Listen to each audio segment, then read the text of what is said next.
On this episode of the podcast, I have with me Rob Williams. He's co-founder and CTO at Read AI. We're going to be talking about AI in the workplace, adoption.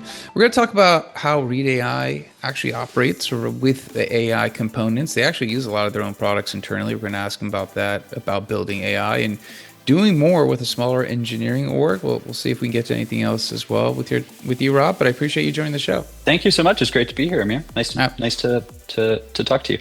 Absolutely. I appreciate it. Before we start, why don't we tell everyone what Read AI does actually? Absolutely. So Read AI is an independent productivity AI company. And there are kind of two pieces to that I like to separate out when talking about Read and how we might be different than other players in the space. So the independent part means, our whole goal is to provide people with tools and processes to manage their information. We're not trying to, use that as a way of selling you an office suite or an email client or a video conferencing solution or a document repository or anything like that. So we stand alone. This is what we do.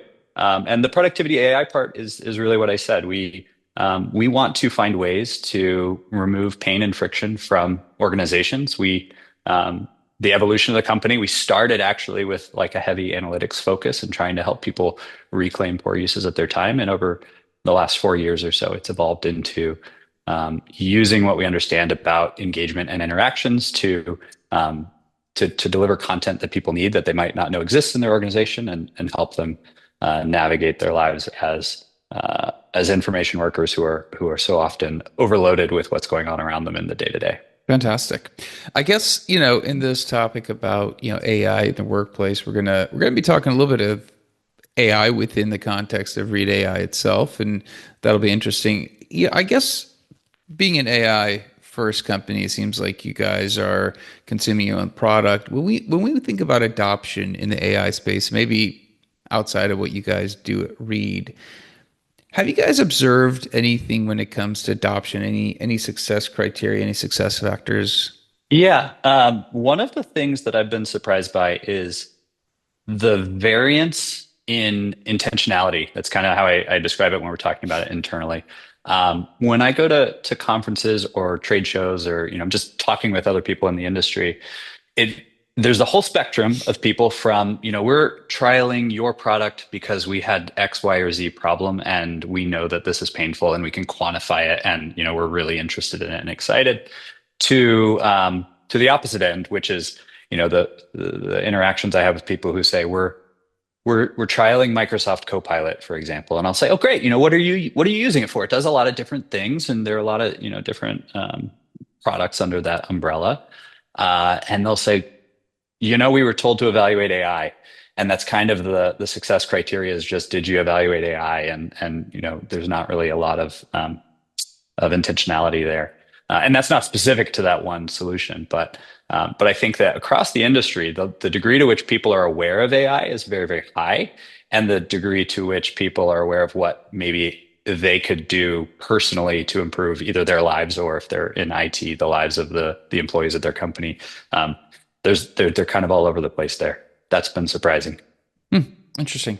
Yeah, I mean, in terms of that adoption piece, of course, things have to kind of fit within workflow with it, which I think is super becoming important within that change management component.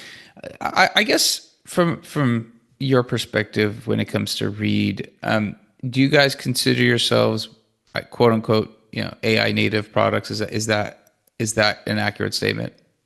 Yeah, I think that that's accurate. The caveat I'd put on there is that we're still learning more every day about different ways people use it, but maybe that's Hmm. part of being AI native, right? Is understanding that perhaps there's not a walled garden that means AI. It can go into many different scenarios. Absolutely. Do you think, I guess, as you've had a career within technology, is it any different running and building, more of a native AI company than maybe what traditional engineering had been or traditional engineering products had delivered in the last, 15, 20 years? I think it shifts a little bit about how you think about cost benefit, and how you de-risk projects when there's such I'll call it rapidly changing landscape. You've got to be intentional about how much you invest in any one particular idea or flash in the pan, or how you decide to build versus buy, and you look at what you're truly going to provide real first party differentiating value from doing versus, maybe this isn't our core product and maybe this is something that we're better off as that small nimble team that we are.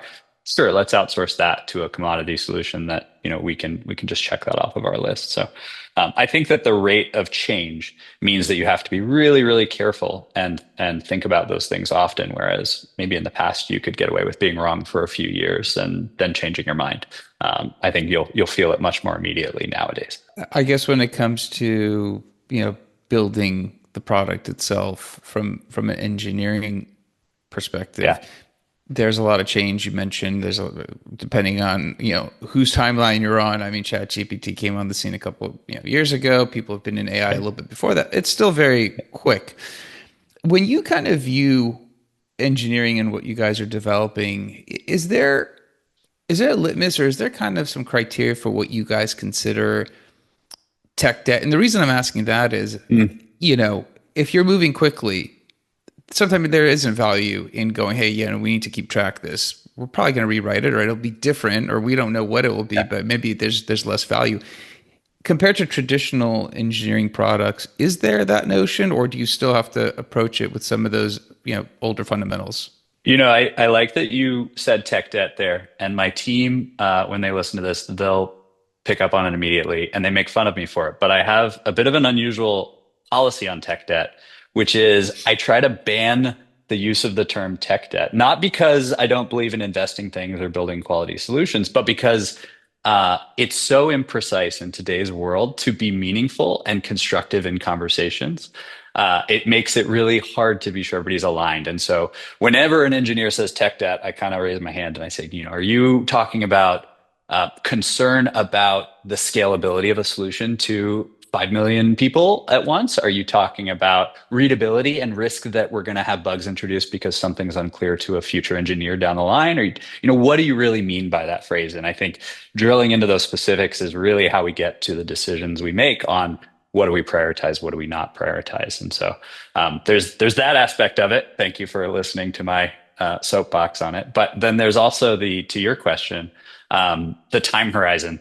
And I touched on this a little bit in the last answer, but the time horizon that we should be building or optimizing for, maybe I'll say, is if we know that this is the right solution or a reasonable solution that will perform to our customers' needs, to our business needs from a cost perspective over the next 3 to 6 months, it's probably the right thing to do.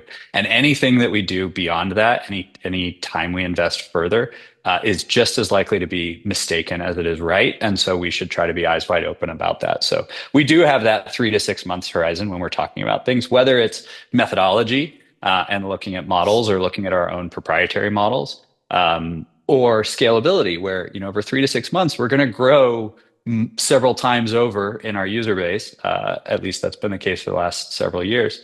And so what we know right now, and what we think will be a problem right now just may not be in the future, or may not be the right problem to think about in the future. I like that. I actually, I just like the term as well. I feel like when we talk about tech debt, we're putting a lens on a decision made in a different Yeah. circumstance, point in time, different technology environment, and we're trying to decide if it was efficiently written with that hindsight. And it's really inaccurate because the people who are even there writing it aren't actually there to help with those decisions. So I actually am 100% on board with you. And the reason I asked that was because I know you mentioned you have a smaller engineering team. And I Mhm. guess this ebb and flow of you guys are in the AI space, you need to keep innovating, moving forward. The whole environment's changing, as we spoke about, the timeline you just mentioned very quickly. How valuable it is to go backwards versus building forwards is always interesting to me, because obviously there's going to be a technology development that's going to render what you built 2 years ago as antiquated. When you have the smaller engineering team and you mentioned looking at your own models, looking at the environment of what other models are coming out, how do you divide the team's time to kind of have some of that R&D time versus actually core engineering work? Yeah, yeah. I think of it as three categories actually of work when we're trying to prioritize these work streams. We have speculative bets. These are the things that are super fun to talk about at a cocktail party and you're going to grossly underestimate how hard they are to build. And you're also not sure necessarily that it's feasible, but it sounds really neat, and it could be a really, really big order of magnitude change if it works. There is a work stream that's just, our dedicated customers who give us feedback, which we love getting. They've got things that are very reasonable that we want to do for them to make their lives better. They've taken the time to give us this feedback. We want to do that. And then there is the what are the things we know about that our customers don't yet know about? And that tends to be traditionally what people are referring to when they talk about, you know, the bad word tech debt. But that's internal investments, scaling investments, cost reductions, margins, things like that. So when we're looking out across these three, we have to be really, really careful to be sure we don't starve any one of these three. Our whole team could be working on, one at a time, and that would cause us to lose ground in market. So we try to be really intentional. We typically are aware of the pipeline that we have across my teams. We've got about 6 of them here at Reed, that spans from early days research to some real data engineering and scale out and optimization to what you actually see in the product and the application teams. We try to look forward about 4 to 6 weeks, and we try to make sure that this pipeline is going to allow some of all 3 categories to flow through so that we don't find ourselves saying, oh, shoot, this customer has been waiting too long, or we make a speculative bet that doesn't quite pan out and, it wasn't worth the cost of slowing down the other 2, things like that. Interesting. I guess within the context of this discussion, you had mentioned earlier, obviously not this recording, but earlier when we spoke about the engineers day and actually using and consuming some of these tools that you guys have. I actually think the more we hear about a lot of these code generating tools, and we're starting to talk about in engineers day, their workflow, we're starting to chop it up into different pieces. And I kind of love to hear a little bit about when you look at Reed and your own internal use case and kind of what you see from the engineers day to day and what's been shifting and changing. Yeah. So when we look at third-party tools, you could use code generation tools, and our engineers have evaluated, and some use them. Some have chosen one over another, or none over all of the options. When I think about that, I think that the biggest win comes from not having to do the same thing multiple times, typically. So it comes from either boilerplate types of situations or replication of something, or the repetitive tasks that can be time consuming, fatiguing, things like that. I actually think that is the right way to think about how Reed AI as a company using Reed as a product also applies. And when I think about our product as it applies to engineering, I think about how can we make it such that we don't have to do repetitive information generation or gathering tasks. And so great examples of this that just started evolving organically is when a new hire comes on board, they'll have a very reasonable set of questions. Some of them are covered in an onboarding guide. We do our best, as everybody does, but many things, as I'd expect most people in the industry are familiar with, many things aren't captured in that, friendly welcome new hire guide. And so they'll have questions like, how do I patch out a change to production? Or, what is the interviewing process like here when I'm shadowing, things like that. Those are all examples that I don't want an engineer to have to show every single new hire how to patch production. We realized this after doing it 2 or 3 times.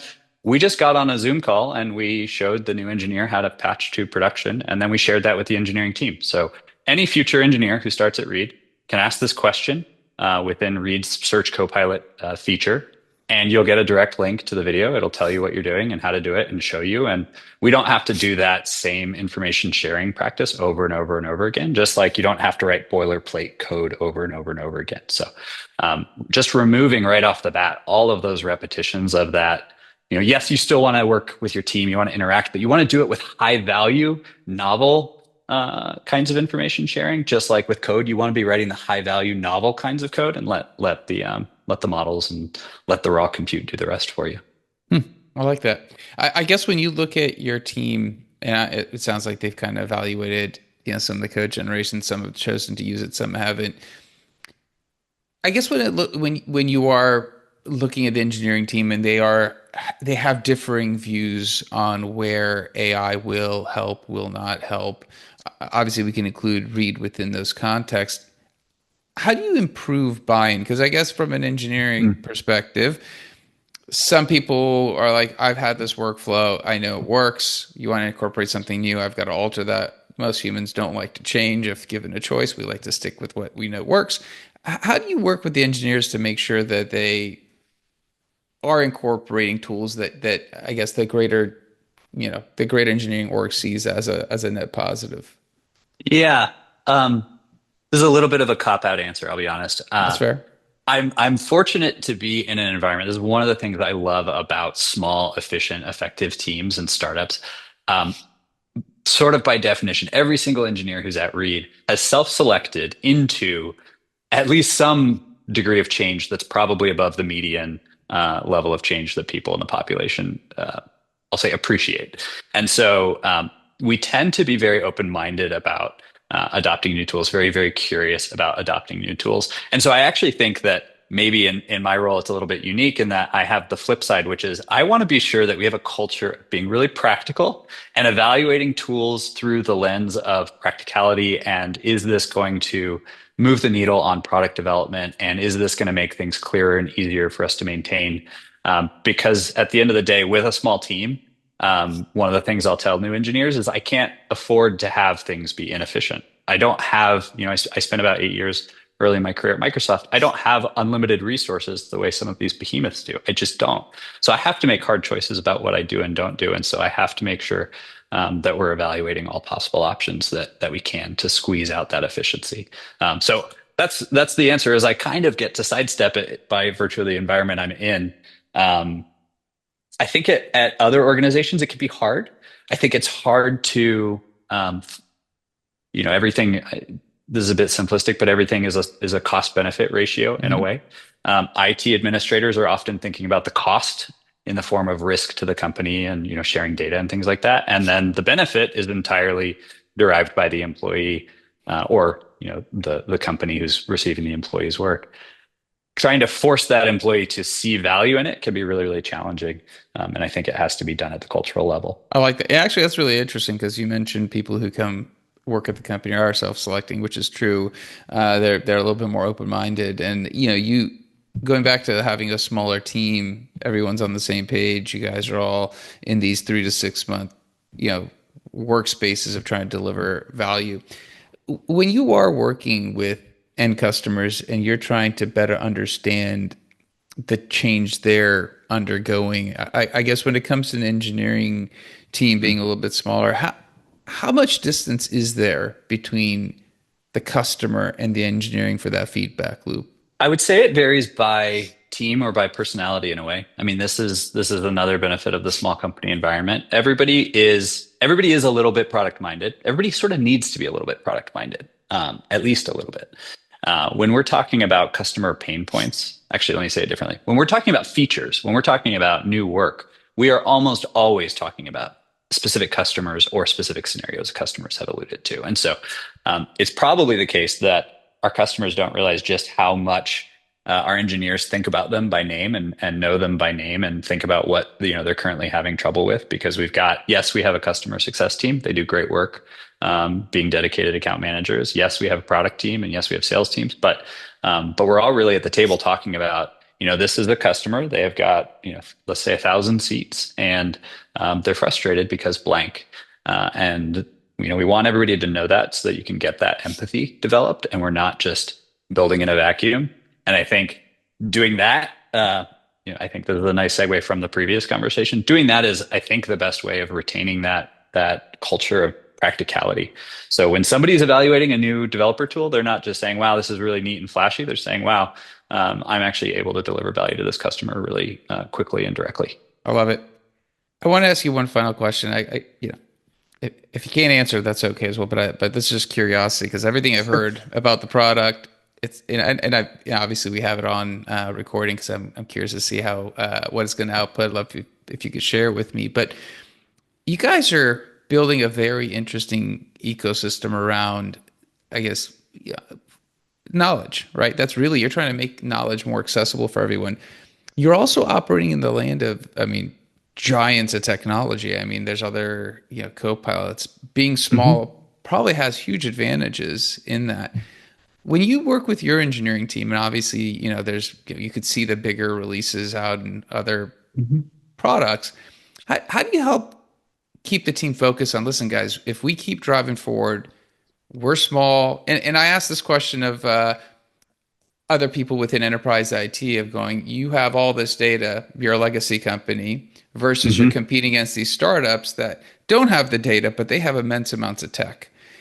And it's a, I guess, a natural extension to a startup that's, has this interesting co-pilot. Also, other companies out there probably will be entrants into the space. Yeah, that's a great question. I mean, this is one that comes up not just within my team that as it stands today, but in recruiting conversations where people very reasonably might wonder from the outside looking at it exactly what you're describing, or investors, or any number of different people who have that reasonable curiosity. Um, I think you have to lean into your advantages. Yes, our advantage is not the same as the behemoths of the world. Our advantage is not having, billions of dollars a quarter in free cash flow. Our advantage, though, is having a really, really strong focus, a really cohesive team, a really strongly streamlined set of processes. Because again, I can't afford to be inefficient, and so as we grow, we need to just be smart and retain those practices and automation. I think there is this, if you look at pop culture, I think there's this notion, this is the like move fast and break things, from various media over the last 20 years. There's this notion of the Wild West in startups, but when you're in an environment in which you need to support enterprises and you're handling, people's most sensitive data sometimes, we've got HIPAA certification and HIPAA clients. We actually need to move fast, yes, but we need to have the right change management in place and the right processes being automated and things like that. And so, to your question, it's really about focus, and it's about making sure that this is absolutely all we do. And I think an advantage that we have is that we actually don't do all of the things that the behemoths do. So I don't have a product manager from a completely unrelated organization knocking on my door asking for something that they need to drive their KPIs. I can focus entirely on the mission of Read. I can focus entirely on information management and making sure it's the best possible solution for the customer, even if it happens to support Zoom instead of Teams, or whatever the case may be. We can truly go out and be best of breed and focus on just delivering that customer experience. I love it. Yeah, I actually think AI gives the upstart, the smaller companies, certain advantages, Hmm. especially in building proprietary models that others might not be able to build, and building it faster to reflect the customer's change in requirements and all those kind of things. So fantastic. I think we're going to see a lot more of that, and I'm excited as well for just other startups who are in the space. Rob, I know you got to get back to actually running the business. I appreciate your time. Thank you for coming on and sharing. If somebody wants to follow up on anything you've mentioned, learn a little bit more, what is a good way of connecting with you? I would honestly invite anybody to reach out to me directly. My email is just rob@read.ai. So I like getting inbounds. I like talking to customers. I'm happy to talk shop. So please don't hesitate. Okay. We'll make sure to include that in the show notes. And again, thanks for coming on and taking the time with us. Great. Thank you, Amir. It's fun. Absolutely. All right, that's it for this episode. Be back again, different guest, different topic. Until then, two things. One, I think this would be great if you guys could share this episode out. I think when we talk about adoption of AI in the workplace, we touched on that with Rob. We actually touched on how his team uses their own product, and I think that's one of the best testimonials to how somebody thinks about AI. So share this with somebody else who might benefit. I would really appreciate that. Also, like, subscribe, comment. Let me know how the show's going for you. Until next time, thank you and goodbye.